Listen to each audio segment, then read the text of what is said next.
Olá pessoal, tudo bem com vocês? Eu sou Anneli Soares e hoje eu tenho um vídeo muito especial aqui para o quadro de Hábitos de Leitura com uma convidada super especial, minha mãe, Arlete Porto, que vai conversar com a gente sobre leitura, sobre incentivo à leitura e muito mais. Então, bora comigo para o vídeo de hoje. Bem, pessoal, então vamos para o vídeo de hoje, que eu falei que é especial. Há muito tempo eu tenho vontade de gravar esse vídeo. Quem me acompanha aqui no YouTube, lá no Instagram, já viu eu comentar sobre a importância do papel que minha mãe teve na minha vida de leitora, do incentivo que foi essencial e basilar, com certeza, para minha formação de leitora e escritora, claro. Porque eu sempre digo a vocês que eu sou primeiro leitora e depois escritora. Então hoje eu trouxe a minha mãe para falar sobre literatura, leitura, ela que é jornalista, também formada em letras, professora de redação. Então ela tem uma história assim muito próxima à literatura, que é uma presença muito forte assim em toda a sua fala, em toda a sua história. Então eu trouxe ela um pouco hoje para a gente conversar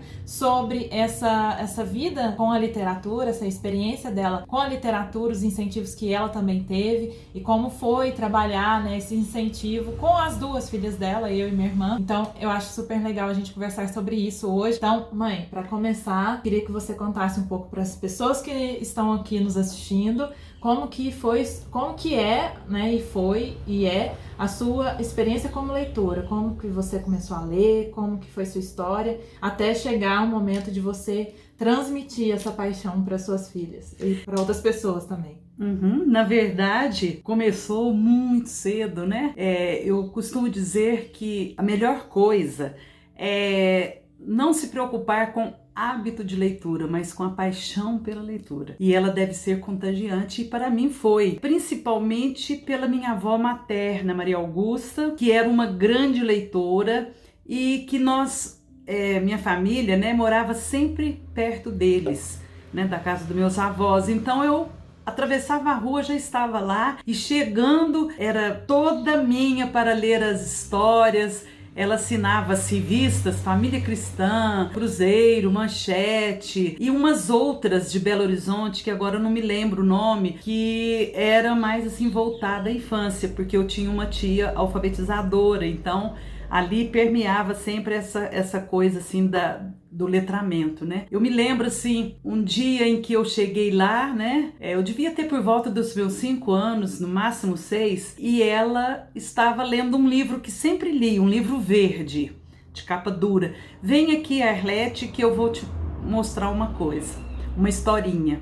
Era a historinha da Dona Baratinha. Então, ao invés de começar, era uma vez, não sei o quê, quem quer casar com Dona Baratinha, tem fita no cabelo e dinheiro na caixinha. E ali ela começava a narrativa. E assim foi, assim, muitas histórias vieram por esse incentivo, né?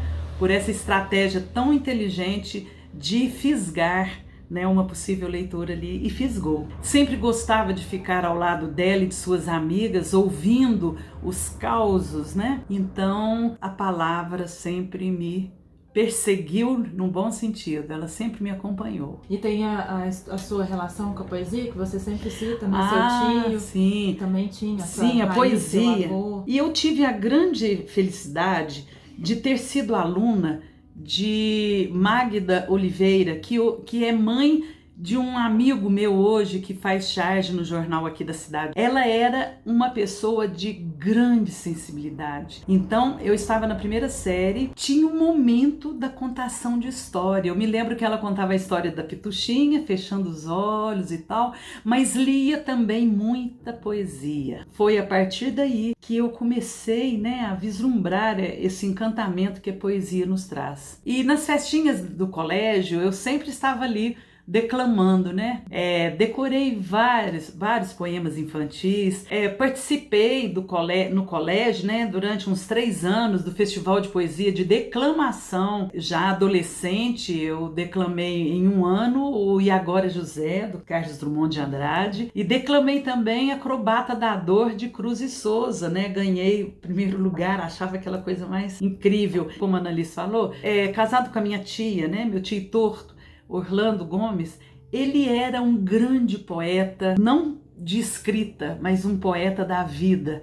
Ele era boêmio, e ele tinha uma filha só, meus tios só tinham uma filha, a Mirna, com quem eu passei grande parte da minha infância, e a minha tia alfabetizadora sempre levava elementos pra gente ler, pra gente divertir, mas meu tio tinha a hora dele de ir lá e falar seus poemas. Omar Khayyam, vários poemas, né? E tinha um poema especialmente que era do Guilherme de Almeida, Esta Vida.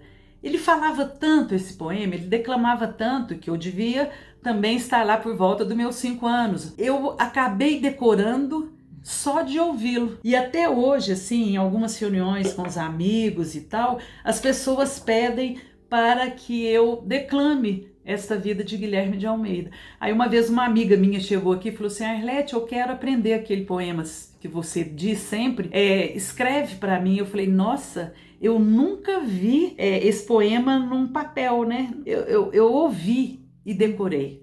Então, assim, gente, o que eu quero concluir de tudo isso? Que a família é a primeira fonte de inspiração. Claro que tem pessoas que descobrem por si só, né? Isso aí Isso que eu ia te perguntar, porque nós tivemos esse incentivo e acesso à leitura pela família, mas muitas pessoas não têm. Mas você tem você tem esse trabalho e essa paixão que você passa para outras pessoas, não só como professora, mas também com conhecidos, né? Sim. Como que você... Meus sobrinhos, todos eles têm essa memória afetiva. Declamava, lia, dramatizava, porque eu também sou muito ligada ao teatro. Eu tenho inclusive textos, né, de teatro que já foram levados aqui no palco do teatro. Revolução dos Relógios, Natureza Quase Branca, Ópera dos Brinquedos e alguns outros. Na escola das minhas filhas, da Annalise e da Lívia Laila, eu sempre levava os textos nas datas, né, comemorativas, eu escrevia. Você lembra disso, né, Annalise? Claro. Uma vez no dia da Semana da Criança, eu escrevi um texto e os atores eram todos pais e mães, né? Você vestiu de fada? Eu era o personagem fada que conduzia a Chapeuzão. história. O chapeuzão, tudo. Enfim, gente, essa minha paixão, ela salva muito a minha vida, porque viver dentro da rotina, viver dentro das coisas só do dia a dia, isso cansa muitas vezes, isso deixa às vezes desalento, falta de motivação, falta de alegria mesmo. Então esse jeito de ser, de ver poesia nos detalhes da vida, não só no livro físico. Isso é uma coisa que você sempre falou pra gente, Sempre e eu falo falei. muito aqui no canal, o pessoal já me ouviu falar pra gente que a literatura, a poesia, não é só um romance, um livro de contos, um livro de poemas, que ela também está na vida, né? Que o nosso cotidiano a gente tem que trabalhar esse olhar, né? Claro, na antiga FESP, hoje é UENG, Universidade Estadual de Minas Gerais, eu dava aula para as turmas de jornalismo, introdução ao jornalismo, jornalismo literário, jornalismo comunitário, criatividade no jornalismo, enfim. E também, por ter feito o curso de letras, eu dava aula de literatura. Eu estou afastada da UENG, mas uma das grandes emoções que eu sempre tenho é me encontrar com ex-alunos dizendo: como sinto falta, Arlete, das suas aulas. Você me ensinou, você me conduziu a esse mundo mágico, né? Da literatura, da prosa e da poesia, né? E sou apaixonada e sempre, durante a minha trajetória até hoje, eu li dentro do possível tudo que eu podia, né? E continuo lendo. É um grande prazer. Tenho meu Kindle, mas não dispenso o livro físico. Eu gosto de abraçá-lo, de sentir o cheiro dele. Tudo isso faz parte da paixão, né? Pela literatura. Essa é uma coisa bonita que você fala, né? Que antes do hábito vem a paixão, a emoção. E assim, eu acho que é uma não dica, né? Mas algo que você diria para quem nos acompanha, talvez tenha filhos, ou quer ter, ou deseja ter, e fica pensando como, né, pode... Todas as noites eu me sentava ao lado, né, da cama delas, e ali eu lia ou eventualmente contava a história. Claro, mais contava do que lia, sempre inventava as histórias. E muitas vezes eu inventava, né? E dava certo. Ai, mãe, conta outra vez, não sei o quê. Acima de tudo, tem que ter essa paixão. Eu costumo dizer que quando a gente lê alguma coisa que nos atrai, que nos deixa em êxtase, a nossa adrenalina é sintomática, ela muda, né? Ela altera. Então isso é a paixão. Então se uma criança não vê essa paixão, dificilmente ela vai... Depois sabe? ela pode até encontrar, mas ela perde um pouco dessa... Se não for o pai e a mãe, uma professora, uma talvez, avó, uma avó, uma amiga até, ou uma amiga, né, pais então... de amigos, não sei. Então, a minha avó era avó de muitos netos, eu não vou dizer que ela ficava só em minha função, mas eu me lembro como se fossem várias e várias vezes ela fazendo isso. Eu me lembro da imagem, ela deitava, né, na cama, o quarto dela era daqueles casarões antigos, com muita janela, a janela aberta, a cortina, né? Olha que coisa mais romântica. Aí ela me chamava, tinha uma cadeirinha, um banquinho, assim, eu sentava ao lado da cama dela e ela lia. Quer dizer, isso para mim foi muito significativo, foi muito bonito. Enfim, outras coisas. A minha mãe, às vezes, não tinha esse tempo, 7 filhos, né? Mas a minha mãe, por exemplo, era muito ligada à música. Eu me lembro da Adélia Prado, quando ela diz: minha mãe cozinhava apenas arroz, feijão roxinho, molho de batatinhas, mas cantava. E ela era uma pessoa musical, ela cantava. Às vezes ela falava alguns versos ouvidos pela mãe dela, pela minha avó. Então, assim, o que eu digo é que numa educação para a arte, numa educação para a literatura, há que se ter a sensibilidade como fio condutor. É uma emoção, né? A emoção é você ter o tempo de olhar, de ver. Que existe grande diferença, né, gente? Eu olho para alguma coisa, mas o que eu vejo?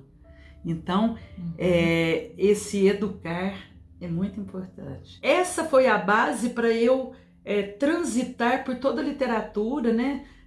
Na Faculdade de Letras, as aulas de literatura, tanto a literatura brasileira quanto a portuguesa, que eu estudei na PUCamp, né, de Campinas, a minha universidade, meu tempo universitário, além de aproveitá-lo bem, com a boemia, fazendo teatro com os amigos, a gente tinha um grupo lá da faculdade, né, de teatro, Teatro Experimental Universitário, eu tirava o meu tempo de leitura em casa, quer dizer, às vezes era mais, às vezes era menos. Você lembra, assim, os primeiros escritores que por conta você... Que eu li?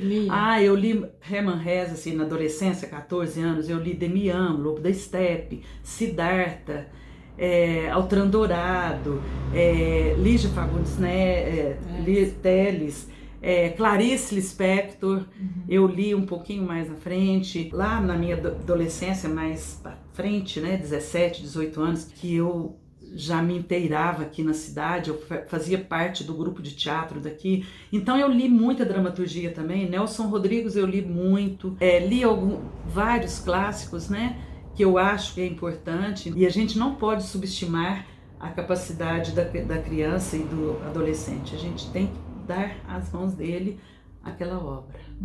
Então, e hoje, o que você gosta? O que você tem lido? Eu tenho lido muito... recentemente, né, Mia Couto eu li. Claro, domingo 5 vezes. Vamos fazer um merchandising aqui, domingo. Machado de Assis, eu estou relendo, né, coisas que eu li lá no ensino médio, lá bem há mais tempo. Dom Casmurro, Quincas Borba, Memórias Póstumas eu leio. Li recentemente o Pepe Tela, né, porque como eu dou aula de redação para vestibular, né, então eu procuro acompanhar os livros dessas grandes universidades, Unicamp, FUVEST, deixa-me ver aqui quem mais, há muitos, né? Você lê bastante. Agora sim, só para citar alguns, só para dar exemplo. Que eu estou lendo agora recentemente, de janeiro para cá, Admirável Mundo Novo, 1984, do George Orwell, muito em função de compartilhá-las com os alunos nas aulas de redação. Você está lendo e relendo. Lendo e relendo. Então, estou de olho. Eu assisto a todas as lives suas e eu estou anotando tudo que você diz, assim, aquilo que eu quero pegar e ler. Eu tenho muitos livros aqui também que eu quero ler, que estão me esperando, né? Eu quero reler alguma coisa do Nelson Rodrigues, de teatro, que faz tempo. Eu leio poesia, inclusive infantil, que eu acho assim extraordinária, né? Por exemplo, a coleção da Cecília Meirelles, ou Isto ou Aquilo, eu li todos os poemas, alguns eu decorei, né? Não sei se ainda está presente na memória, mas acho que sim. Eu indicaria algumas obras para começar, assim, por exemplo, Jorge Amado. Eu acho um escritor acessível, né? Então a gente lê, por exemplo, Capitães de Areia, que foi escrita em 1938, mas ela tem uma atualidade viva. Então você enxerga ali a condição dos nossos atuais, né, meninos sem chance de ter uma educação, um acolhimento familiar e tudo mais. Mesmo as outras, Gabriela, Cravo e Canela, né? Dona Flor, né? Eu acho assim, que começar por esses romances que têm um grande impacto. Eu aconselho ler, por exemplo, Fernando Sabino, ler crônicas. Olha que coisa mais fantástica. Desenvolver essa paixão lendo crônicas. Rubem Braga, Fernando Sabino. Nós temos alguns contemporâneos, Fabrício Carpinejar, Luiz Fernando Veríssimo, excelente, ele é um grande humorista. Ele tem uma crônica que se chama O Lixo.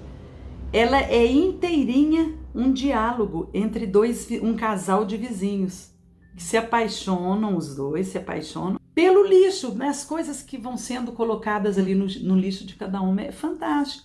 Leia a poesia da Cecília Meirelles, uma contemporânea, sabe, Annalise? Eu acho que você sabe, que eu tenho lido muito e tenho assim admirado.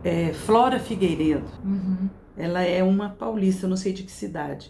Ela tem poemas lindos. Corujice à parte, nós temos aqui em Passos dois grandes poetas, Alexandre Marino e Antônio Barreto. Uhum. O Alexandre Marino tem um livro que eu acho assim, que se pudessem adquiri-lo, é Arqueolhar. Ele fala sobre reminiscências da infância dele, lembranças universais, eu diria, né? Antônio Barreto tem poemas infantis assim, de uma grande musicalidade, sonoridade. Cronista, nós temos um outro conterrâneo, vê se eu não estou esquecendo de ninguém, o Alexandre Brandão, né? Tem muitos, né? A Maria Valéria Rezende até brincou na nossa live de lançamento que aqui em Passos é um ninho de escritores, né? Ela mesma tem a raiz.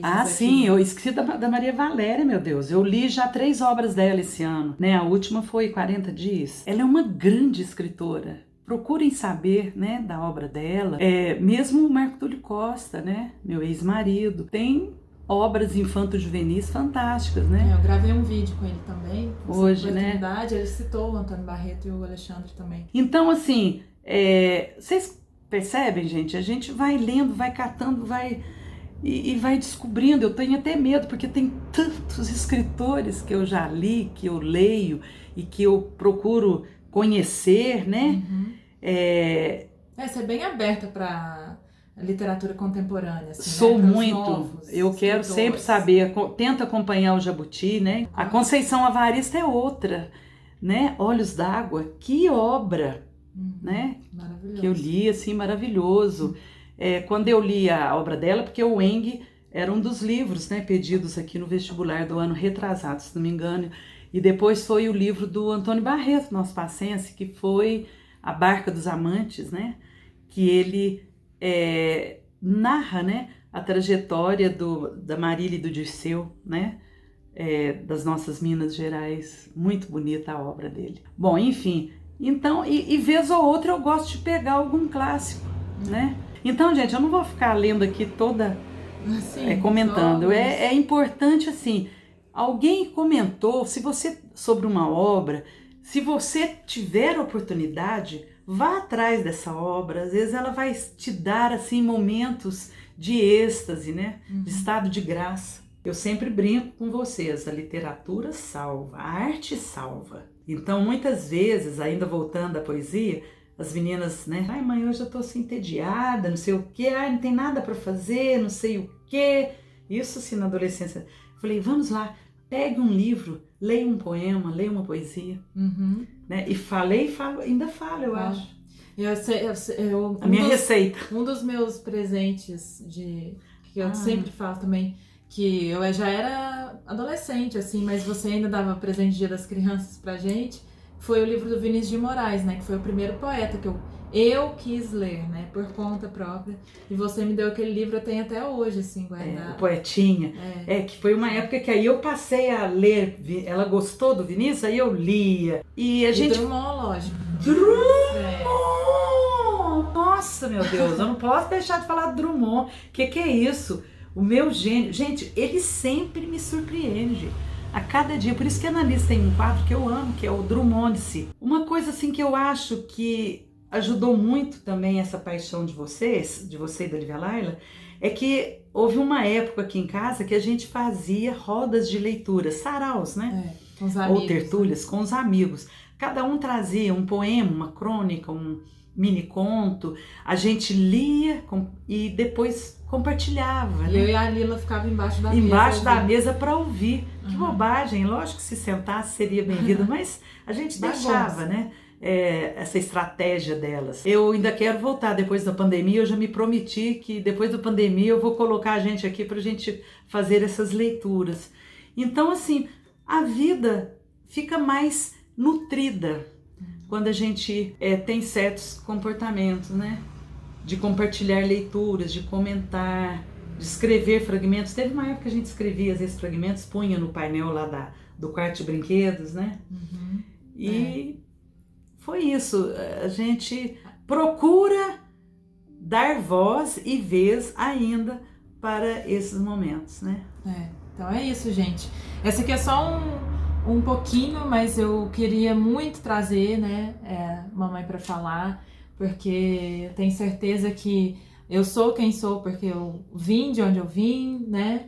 Que eu tive esse privilégio, que é algo que eu já falei em outros vídeos, que eu tenho muita noção e sou, assim, muito grata ao meu privilégio, porque Imagina. Não só o acesso, né, à leitura, como o acesso ao livro mesmo, né, ao objeto livro, e também o incentivo e, assim, o exemplo, né, essa palavra é meio assim, mas esse exemplo, né, de ter mãe, pai, leitores, né, que incentivaram desde muito novinha, você grávida já contando historinha pra gente. Eu até esqueci de falar isso, eu contava historinha, cantava e escrevia o diário da gravidez, né? As emoções de cada momento delas, de cada descoberta. Agora eu me vejo como uma filha lançando a primeira obra, domingo, pela Editora Instante. E vocês não imaginam a minha felicidade, né, de ver que essa trajetória